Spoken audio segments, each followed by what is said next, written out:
Olá, pessoal da quarta fase. A professora Jeane vem hoje dar continuidade às nossas aulas de língua portuguesa. Hoje nós vamos trabalhar as páginas 30 a 33. Vocês têm até quarta-feira para fazer a devolutiva das mesmas, tá certo? Vamos aqui ver o gênero que vamos iniciar, tá certo? Gente, nós vamos trabalhar o gênero anedota. A anedota, assim como a piada, são textos que têm como objetivo levar humor. São textos engraçados. Quem não ouviu, quem nunca ouviu aqui uma anedota e não deu uma boa risada? As populares histórias de Joãozinho são exemplos desse gênero. Então, a anedota, ela tem o intuito de levar quem está ouvindo ou lendo ao riso. São textos populares que vão sendo contados em ambientes informais, que pode ser numa padaria, numa farmácia, em casa, na escola, no consultório médico, e que normalmente não possuem um autor. Trata-se de um texto narrativo simples que apresenta enredo, personagens, tempo, espaço. A grande característica da anedota é o humor, né, gente? É ser engraçado. E ao ler uma anedota ou ao ouvi-la, a gente se surpreende com o final. Quebra toda a nossa expectativa do que a gente vinha ouvindo, vinha lendo, e aí no final a gente se surpreende, que é o que nos faz rir, é o final. E outra característica é o duplo sentido que há nessas histórias. Há um duplo sentido. Então, a Pro vai colocar aqui o vídeo para dar mais ênfase a essas características, tá certo? Para que vocês possam possam se familiarizar com o gênero. Vamos ver aqui.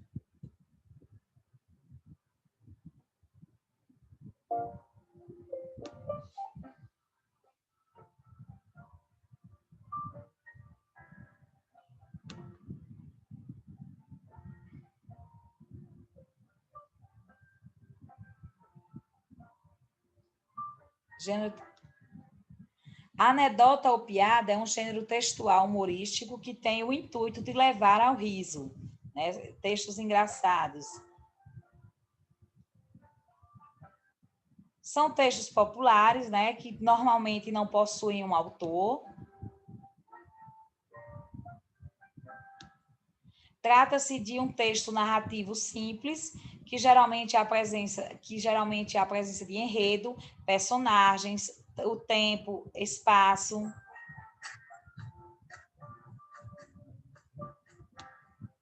As características das anedotas. É uma narração relativamente curta, são textos relativamente curtos, o enredo é simples, são textos populares, né? E serve para descontrair, para fazer com que a gente dê muitas risadas.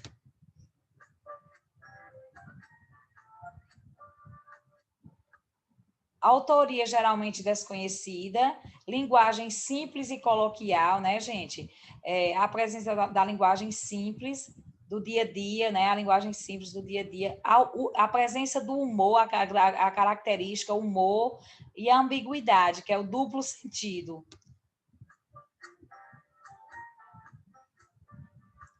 Também a presença de ironia, discurso direto, que são as falas dos personagens, né? A gente percebe um diálogo entre os personagens e vem trazendo situações cotidianas de uma forma engraçada.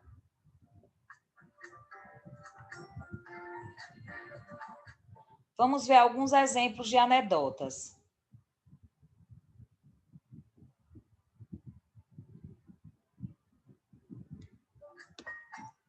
Um homem foi até a farmácia e perguntou: "Você tem remédio para barata?" O homem perguntou, a pergunta que ele fez foi no sentido de comprar um remédio para matar as baratas, né, gente? Aí o vendedor respondeu: "O que a barata tem?" Veja só, quebrou a nossa expectativa. A gente esperava que o vendedor fosse dizer se tinha o remédio ou não, né? Mas, na verdade, o vendedor respondeu como se, como se a barata estivesse doente e ele perguntou que doença que a barata tinha, para ele passar o remédio, indicar o remédio, né, gente? Então, vamos voltar aqui à leitura. Um homem foi até a farmácia e perguntou: Você tem remédio para barata? O vendedor respondeu: O que a barata tem?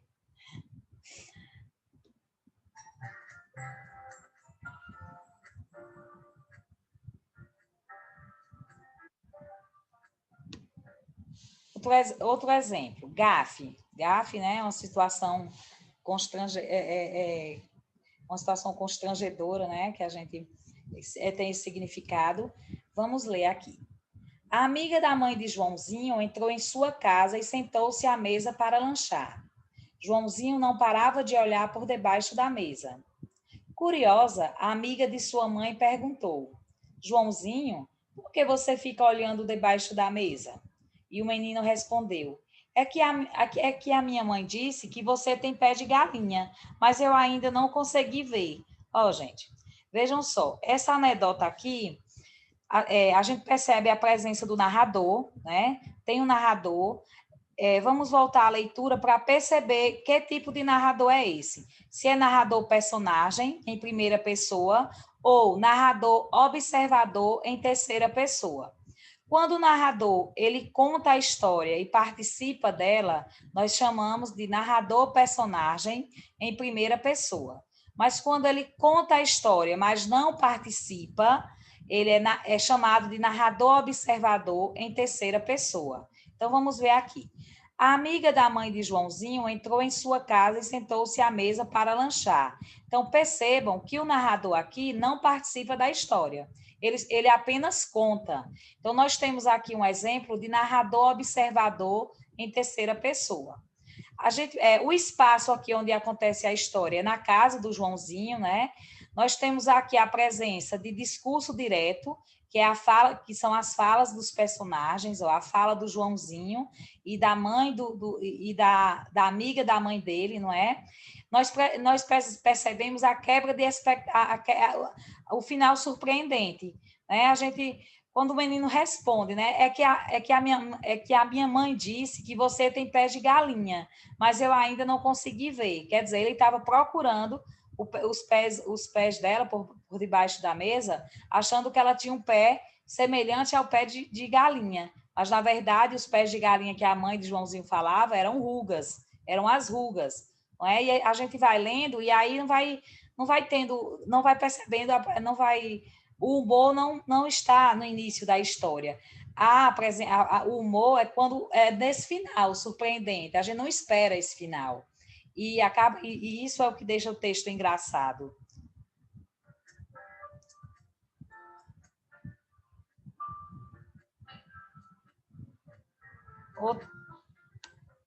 Outro exemplo. Mamãe, os meninos na escola estão me chamando de distraído. Joãozinho, você mora na casa da frente. Quer dizer, ele é tão distraído que ele entrou na casa errada. Não é? Não percebe nem sua própria casa, de tão distraído que é. Então, a gente vai pegar agora na página do livro, tá, gente? Vamos para as páginas do livro. Página 30. O que é anedota? Vamos só fechar com as características do gênero. A anedota é um gênero narrativo composto por diálogos, né, conversas entre os personagens que atravessam fatos do cotidiano. A mágica das anedotas está nas histórias que surpreendem o leitor, fazendo-os rir, né, levando humor, provocando riso. Tem sua origem na oralidade, gente. Mas já ganhou espaço, forma como texto escrito também. A gente encontra escrito. Como qualquer texto narrativo, a anedota é constituída por enredo, tem o narrador e personagens, dentre outros elementos, como o espaço e o tempo, não é? É um gênero de linguagem coloquial que explora recursos como a ambiguidade, a ironia, tá certo? Agora a gente vai ler aqui uma anedota na página 31. Antes de lê-la, vocês vão pressupor a questão 1 aqui, ó. Você leiam o texto aqui, ó. No barbeiro. pelo título, o que é que vocês imaginam? Como é que vocês imaginam que vai ser essa história? Vocês vão responder aqui na 1. Tá, gente? Como é que vocês imaginam que vai ser a história com esse título, No Barbeiro? Vocês vão escrever na questão 1, tá certo? Vamos ler a anedota. No Barbeiro. Diz que, um belo dia, um rapaz bem alegre chegou numa barbearia juntamente com um menino, os dois para cortar o cabelo. O barbeiro, gente muito buena, fez um belo corte no rapaz, que já aproveitou para aparar a barba. Enfim, deu um trato geral. Depois de pronto o rapaz, chegou a vez do guri. Nisso, o rapaz disse para o barbeiro: Tchê, enquanto tu corta as melenas do guri, vou dar um pulo até o bolicho da esquina comprar um cigarrito e já estou de volta. Tá bueno, disse o barbeiro. Só que o barbeiro terminou de cortar o cabelo do guri e o rapaz não apareceu. Senta aí e espera que teu pai já vem te buscar. Ele não é meu pai, disse o moleque. Teu irmão, teu tio, sei lá o que for, senta aí. Ele não é nada meu, falou o guri. Aí o barbeiro perguntou intrigado. Mas quem é o animal, então? Não sei. Ele me pegou ali na esquina e perguntou se eu queria cortar o cabelo de graça. Tá vendo, gente? No final, a gente percebe que o rapaz não é o pai do menino. Na verdade, ele usou a criança para cortar, para fazer o serviço de barbearia sem pagar. Não é mesmo? Então, vamos para as questões. 2. O texto apresentou alguma informação semelhante às que você pressupôs ao ler o título do texto? O que você imaginou realmente teve alguma semelhança com a história? Vocês vão responder aqui, tá certo? 3. O que provoca o humor no texto? O que é que torna o texto engraçado? Tá? Vocês vão colocar aqui. 4. Relembre os elementos da narrativa, não é? Os personagens, narrador, espaço, tempo. E vocês vão identificar no texto lido quem são os personagens que participam da história. O narrador, qual é o tipo de narrador? É narrador personagem em primeira pessoa? Esse narrador, ele conta e participa da história?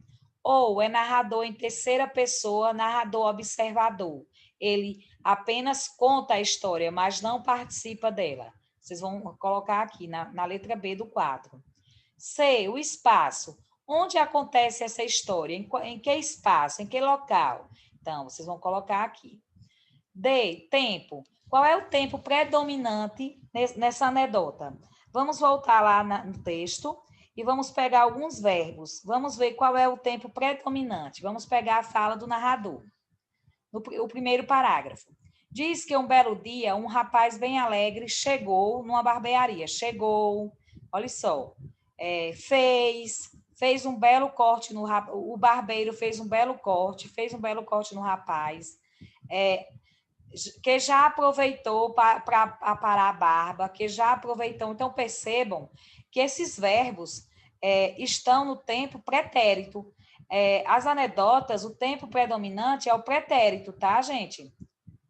A história já se passou, já aconteceu, o tempo predominante é o pretérito. Os verbos, eles predominam no tempo pretérito. 4, da página 32. As palavras em destaque no trecho representam.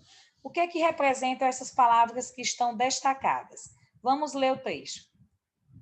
Tchê, enquanto tu cortas as melenas do guri, vou dar um pulo até o bolicho da esquina, comprar um cigarrito e já estou de volta. Essas palavras, tchê e guri, elas representam, letra A, um exemplo de linguagem formal presente na região sul do país. Essas palavras fazem parte da linguagem formal, culta. Analisem aí. Letra B, essas palavras são um exemplo de linguagem formal presente em ambientes de trabalho. Geralmente, essas palavras tchê, guri, elas são usadas em ambientes de trabalho. Letra C, um exemplo de linguagem informal, comum no dia a dia do gaúcho. Letra D, um exemplo de linguagem informal, muito comum em ambientes em situações formais. Né? Letra E, as palavras tchê e guri representam um exemplo de linguagem culta, presente na região sul do país, aí vocês vão escolher a alternativa, tá certo? Número 5, estamos na página 33, tá? Número 5. Ainda sobre o trecho, ainda sobre o mesmo trecho da questão anterior, a palavra bolicho poderia ser substituída sem perda de sentido por qual palavra a gente poderia substituir a palavra bolicho? Restaurante, mercearia, bomboniere, farmácia ou padaria? Quando ele diz aqui no trecho, gente, aqui, vou dar um pulo até o bolicho da esquina, comprar um cigarrito. Vou dar um pulo até o bolicho da esquina, comprar um cigarrito. Vejam o que ele vai comprar.